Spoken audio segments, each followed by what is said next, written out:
Good morning. Happy Sunday, or whatever it is, wherever you are. It is actually almost chilly here today, which is awesome. I went outside to get washing off the line and it was cool. I was very happy about that because in a very hot environment, you're always looking for the cool. Okay. I hope you've got your cuppa. We are going to talk about food struggles today because that's what we all have, whether we admit it or not, and why is it important? So food, just about every modality, every type of health person out there will tell you that food is 80% of what we do for our health. So the exercise component is 20%. So even, hi Janice, how are you? It's been ages. Good to hear from you and good that you're here. So food is 80%. Even bodybuilders will say to get to what they're doing, you would think it would be the lifting and all of that kind of thing that gets them to where they need to be. But they all say food is 80% of their success or, failure. So, but food is a struggle, right? Food's a struggle for all of us. And I dig into this a lot lately because, if you've watched me for a while, I'm all about the emotions and how we cope with things. And if we can't cope with things, we're not going to do them, right? So that's I love digging into that. Now, we're humans. We were born to create other humans, right? So that at the very core of our whole reason being here on earth is to create. So I think what happens with food is when we have to take away something, it almost feels like we've taken away our innate need to create something. It's not to say that we actually are creative with our food. In fact, for the most part, we're not. We eat the same things day in, day out.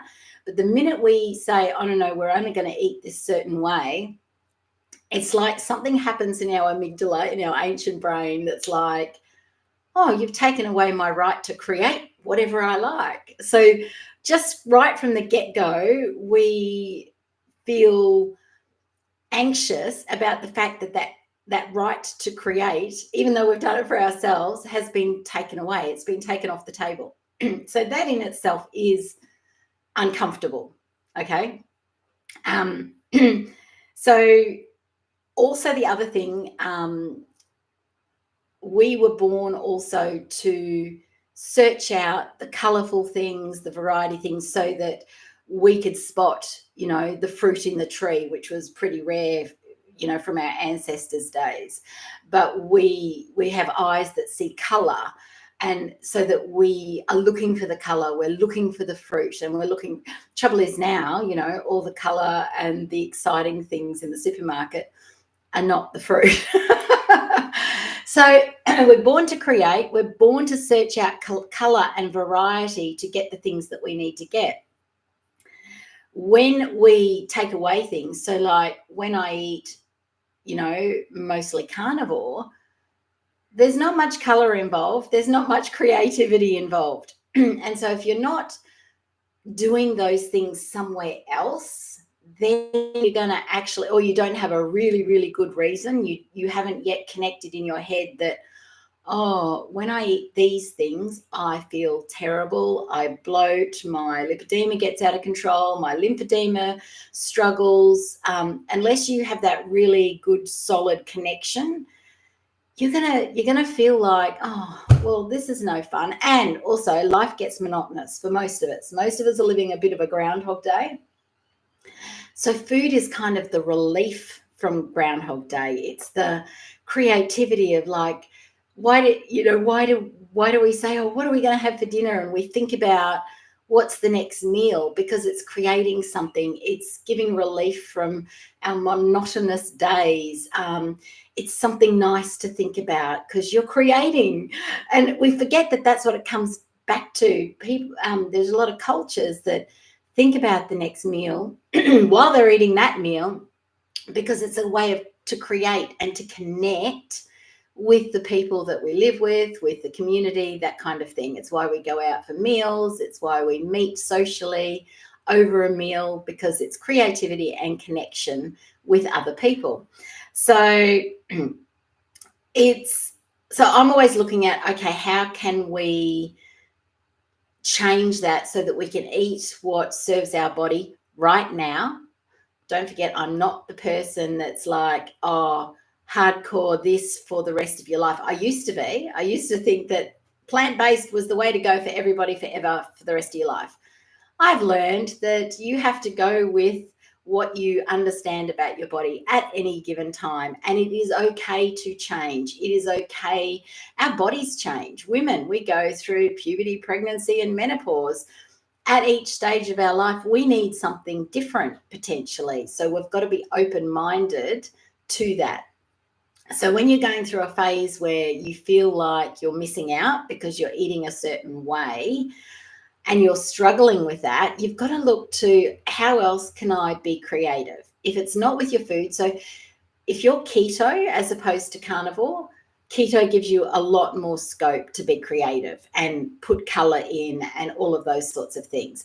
We will still search for, and we will still think, oh, we're missing out on all those processed foods in the supermarket. Oh, we're missing out on this, that, and the other, which is why I say, if you're struggling, just eat real food. Start with that. Start from just, if you really, really need to eat a cake, don't go buy the cake, which has got all the numbers and the inflammatory markers. Make the cake from scratch. Yep, the sugar's not ideal. Yep, the flour's not ideal, but at least you know what has gone into that thing that you're eating. It's far better than going for the processed foods. And you're creating something, okay? Here's the funny thing, and I was thinking about different ways that you can feel like you're creating things without having all the foods that could be causing inflammation in the body. And I thought back to when I was a cake decorator. Yes, I was a cake decorator before I became a naturopath. And that was why I became a naturopath, because the inflammation from the repetitive, everyone thinks cake decorating, oh, that sounds glamorous and lovely. It's actually really, really repetitive. The creativity is a smaller part. Yes, it comes into play for sure. But the reality of it is rolling out fondant every day and piping and things. And because I didn't know about inflammation and I had thyroid disease, I did not know I had lipedema. I was doing things that was causing worse inflammation in my body. However, I didn't eat the cakes that I made, because it's kind of like, young kids that work at KFC or McDonald's or Macca's, as we call it in Australia. You sort of say, oh, do you live off, Macca's? Do you live off KFC? And they're like, oh, no, I don't eat it. So it's the same kind of thing with cake decorating, cookie decorating, that kind of thing. So if you can do that, make a business out of it, sell it, give it away, all the things. I love nothing more than at Christmas time making the cookie boxes that I send off to friends and family and that sort of thing, because it's creative. I'm not really tempted to eat it most of the time.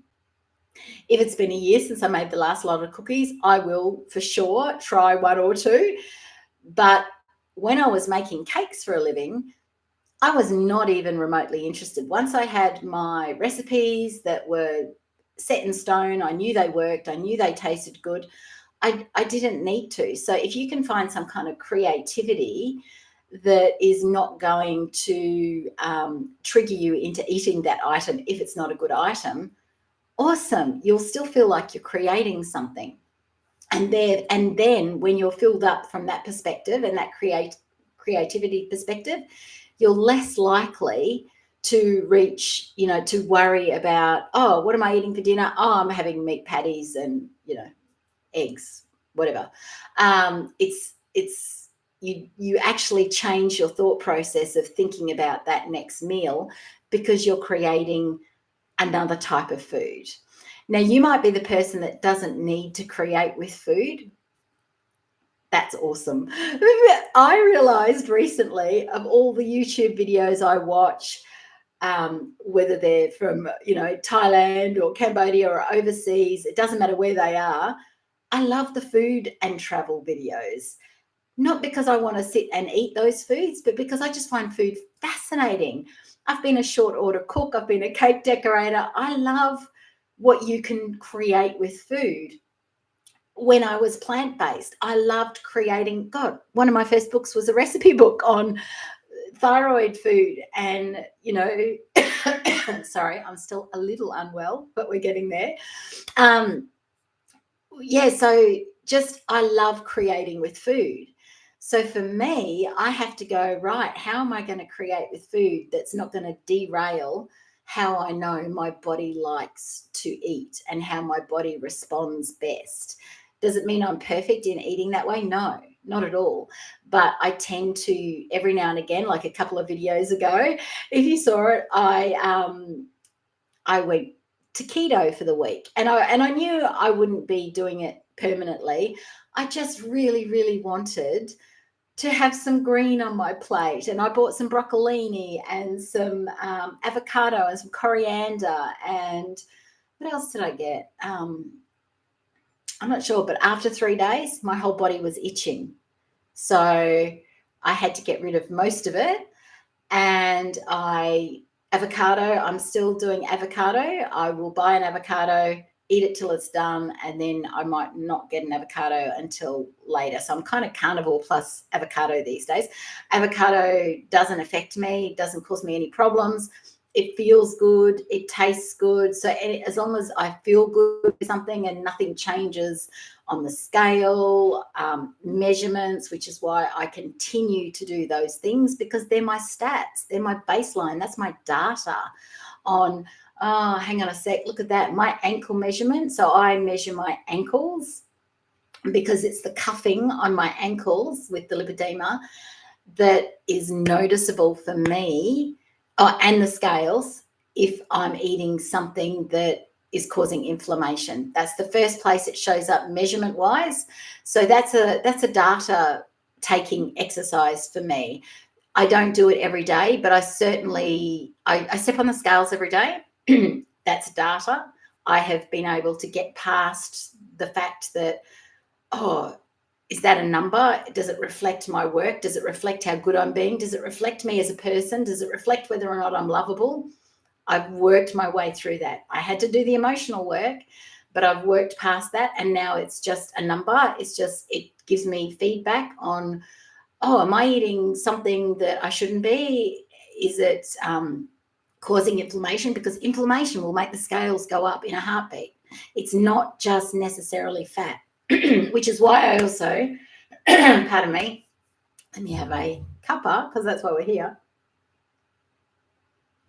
It's not necessarily fat, which is why I recommend one of the scales that tells you your fat deposition, your water, your muscle, all of that. Because if nothing else has gone up, but your fat's gone up, but your weight's gone up, that's inflammation.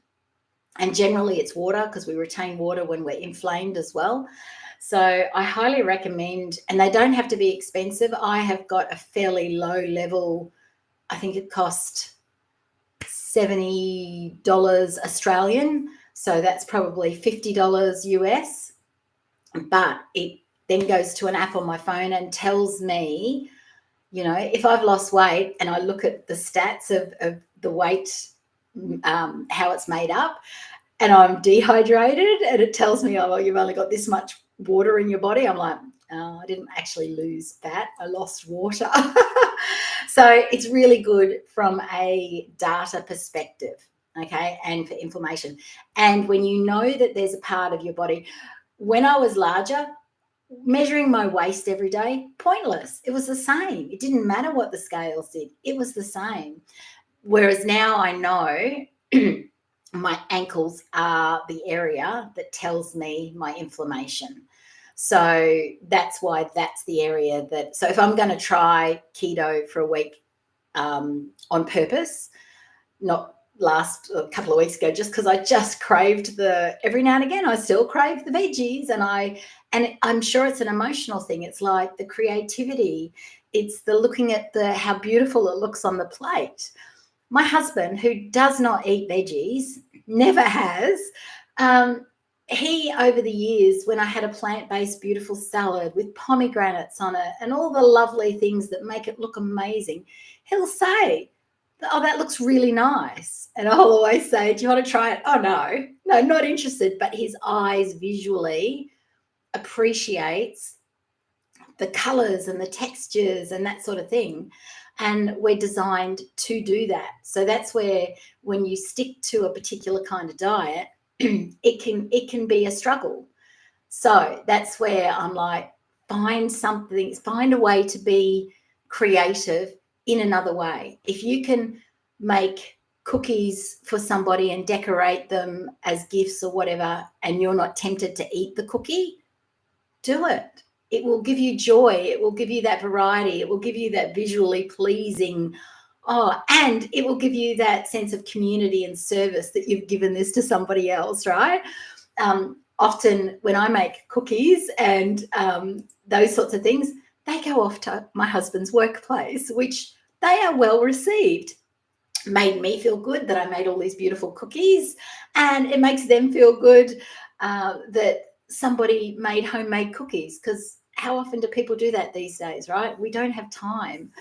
So, and it also made me feel good that I wasn't eating them. They were somewhere else. So that would be my suggestion when you're struggling with food, apart from the fact that you have to work on the emotional stuff. What is your connection with different foods that you crave? One of the things that and this is a prime example of how emotions attach to food. Growing up, my mum, and she is probably not watching now, but she watches all of them. So when she watches this, Mum, this is not a judgment on you as a mother. Okay, we didn't have Milo in the house. As a mother, I'm like, that was actually a good judgment on you as a mother. We did not have Milo. However, when I left home and moved out, what was the first thing I put in my cupboard? And I'm going to say, and I don't remember, but I'm going to say the reason I wanted Milo was because all my friends had it, maybe, or the people I hung out with had Milo, and I felt like I was being hard done by because I didn't have Milo in the house. I'm going to assume that's how it works. I don't remember. But for years, and I'm going to say even until we got up here, in fact, so 7 years ago, I always had Milo in the house. Did I eat it? No. My husband and son loves Milo, and they used to put it on ice cream. I never ate it. And even before I was married and all that sort of thing, I still had to have Milo in the house because emotionally I was like, I was hard done by as a child because my mother never bought Milo. So I rewarded myself by putting it in the cupboard. I can't even tell you how many cans of Milo got thrown out over the years until I got married and he was a Milo lover. But that's how attached we become to foods, and we have no rhyme or reason to it that we think, but it will always have an emotional attachment. You know, I say it often, white toast with butter and thin slices of tomato, salt and pepper with a cup of tea. That's my memory of my grandma, who is no longer with us. So I cannot not have that food item without thinking of the times of eating that with her at her kitchen table. We are so intrinsically linked to the foods that we are addicted to that unless you do the emotional work on around that I can have memories of my grandma without feeling like I need to have tomato on toast and a cup of tea, right? We have to work through that to be able to get past addictions, because gluten is shocking for me. You know, I was going to say the other word, but it is shocking for me, right? As a thyroid person, as a lipedema person, and inflammation. Gluten in bread. Do I still have it from time to time? Of course. I'm human. I'm here for a human experience. I am not going to say I'm that perfect person. I never want to be that perfect person, because sometimes going out and having a meal with somebody and just letting yourself have whatever comes out, that's joy. And we've got to look for the joy in our world, the pleasure, because so much of our life is this consistent Groundhog Day that it needs to be broken up. However, the rest of my days, the rest of my 80%, that 80-20 rule again, is very clean, pure, carnivore with avocado if I've bought one, because I will eat that till it's eaten up, because I don't know about you, but avocados are really expensive. Blimey, sorry. I haven't talked much, so it's like, oh, hang on a sec. So we need to find creativity in our food, if at the very least, for lipedema. And so far, until I come across any other studies, carnivore and keto is the gold standard currently for lipedema and for inflammation. Okay, so until something else, and I'm open-minded, until something else comes along that changes that, because science moves at a rapid rate. So something else may take that over. It might be, in 10 years' time, we're sitting here talking about fruit only. Who knows? Who knows, right? Or, we might have this new, man-made, I can't imagine it, because it doesn't matter if we have this man-made food. We already do. It's called processed foods, ultra-processed foods. Our body doesn't know what to do with that. It really doesn't. And that's why I say, if you're going to make a cake or have a cake or something like that, make it. God, if you can make it and grind the flour yourself, well, you've put in the calorie work to even eat it, okay? And some people do that. We watch these channels. Some of the most popular channels on YouTube are self-sufficiency channels, okay, where they pickle their own food, they grind their own flour, they make their own everything. Those people look pretty bloody healthy to me. And that's because they've grown it, they know what goes into it, they've ground it, they've made it themselves, so their body knows what to do with those items. And that's the point. Anything that's real and whole foods, our body knows essentially what to do with it. So unless you've got some kind of, issue, a mutation, an epigenetic issue, lipedema, you're born with lipedema, it's a gene mutation, they think it's leaky lymphatics, they think. So unless you've got something like that alters your ability to process things, then all the things that you can make from scratch and grow from scratch and all that kind of thing, your body knows what to do with it. It's like the salt thing. The iodized white table salt, our body does not know how to process that sodium because it is just sodium. Okay, but when you have whole sea salts, Himalayan salt, that kind of thing, it comes with 90 other minerals in that grain of salt. So I'm going to assume that nature knows what it's doing, and all of those other minerals with the sodium helps your body to absorb it and put it where it's meant to be. I saw something the other day, and because salt's a tricky thing, because we're not meant to have salt with lipedema. We don't know how to process it, apparently. Now, I saw something the other day that blood pressure started going up in the world as a whole when we started lowering our salt. So we actually need salt to level things in our body. So it's a tricky conversation. So you've got to wonder, and yet we have this thing in our head now, because most of us are born into an era that, oh, no, low salt, low fat, all these things, and they become belief systems in our head.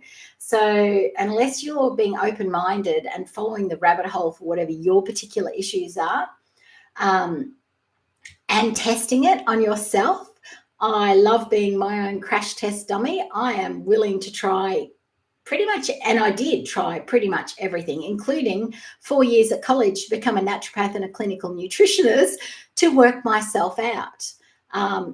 Nobody is as interested in your health as you are. I've said that for years. My husband said that to me before I studied, and it is the God's honest truth, right? Nobody out there is going to get into your life and dig into your life like you can.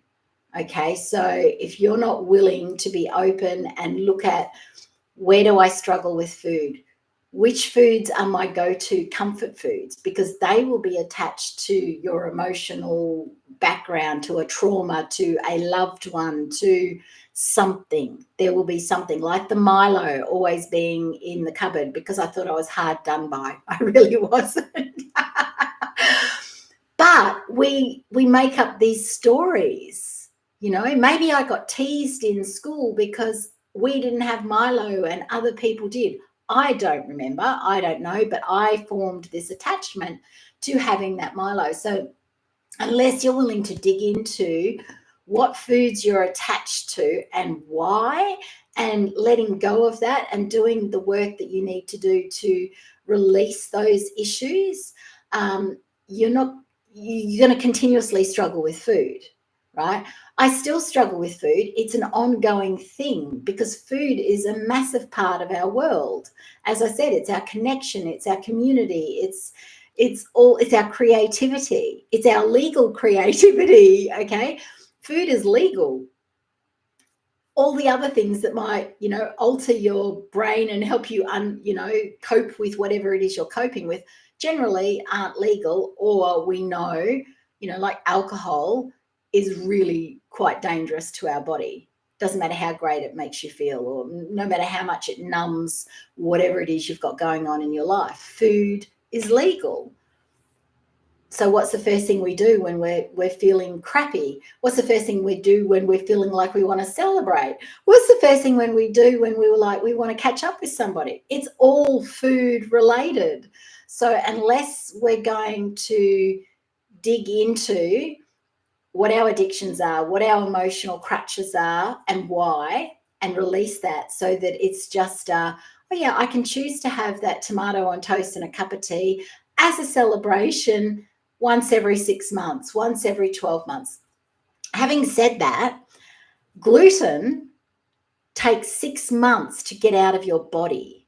So if you're having gluten once a month, you're still going to have an ongoing response of inflammation in your body. And if you've got things like lipedema, thyroid disease, it's kind of the thing that has to go. Have I done it? No, I'm not successful in that. I reckon I have gluten, I'm going to say once a month, if not more.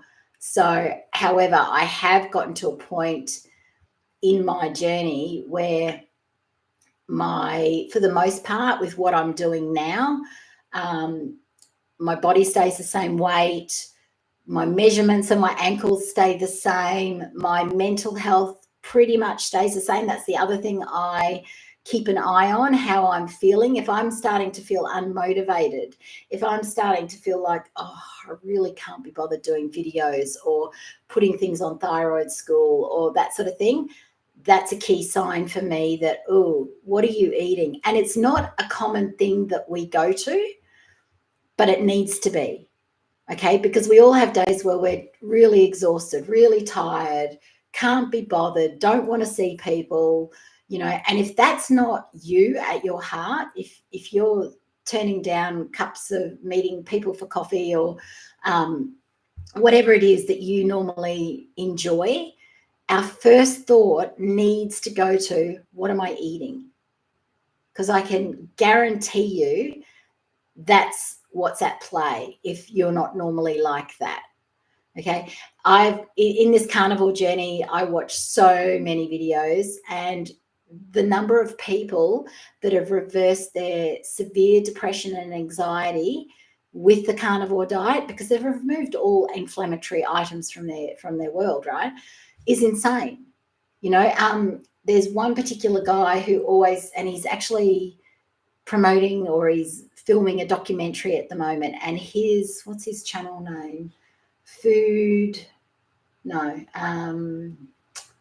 Farm Food How, or I think he was originally self-sustainable channel. He's an American guy.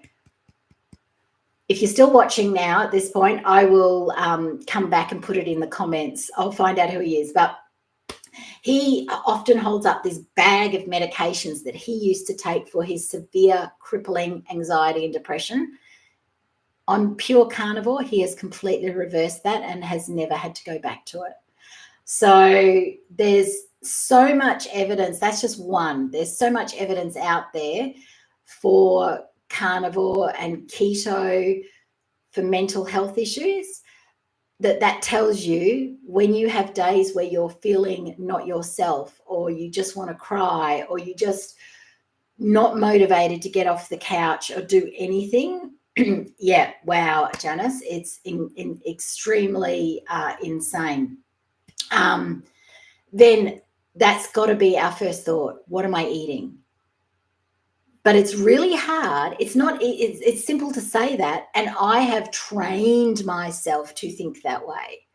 It has taken a really, really long time to get in the habit of, and maybe you need to put it on your fridge, right? A big poster. Maybe I need to do a download, a pretty picture that we put on the fridge. How are you feeling today?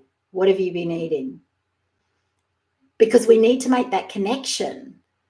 Okay, so there's so much more involved to that. Like, I can go away and drop 2 kilos like I did in March when we went down to Perth. I can go to Asia and eat pretty much anything, although I don't really eat the rice and noodles much. That's still not a go-to for me.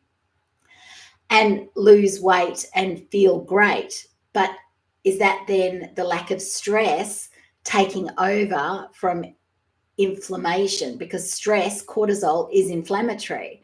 So it's like, as long as I've not got cortisol coursing through my veins because I'm stressed, I can eat more foods than I normally would. Our bodies are so freaking insane with how they work. So, and we all work slightly differently because we all breathe different air. We think different thoughts. We have different traumas that we've processed, different lineages and DNA that's come down. So to think that we're just like everybody else is such a mistake. And if we are not consistently trying to work on ourselves and work out ourselves, that's a mistake. That's the thing that's going to move the dial with our health, our wealth, our freedom, all the things, our happiness, okay, is, your purpose is you. Your purpose is to find out what your body needs, what your body responds to, what your emotions feel best at, what your mental health and capacity feels the best running on. And then once we've figured all that out, we've got to be open-minded enough to be flexible as to that could change as we age. It's so tricky. And that's why it's called food struggles, right? It is so tricky. But unless you start, you cannot get overwhelmed by, I'm here, but I need to know all of this. This is years. I studied 14 years ago. And this has just been this ongoing, and you don't need to study for 4 years at college to do all of this. You just need to take you and go, right, where's my starting point? What do I actually know if I take the filters off and pretend, oh no, eating ice cream doesn't bother me because I'm addicted to it, right? What do you actually truly know about yourself? That's really important. I'm hearing beeps, which means my husband's home, which is interesting. So that's your takeaway today, is to sit down and look at your food honestly and brutally. Nobody else is going to see this list, only you. What is it that affects you? What is it that you're attached to for an emotional reason? That's what I want you to do this week. And I want you to come back and tell me in the comments, if you're brave enough, as to what's been like an aha moment for you. All right, that's it for me today. I hope you all have a lovely week, and I will see you next Sunday.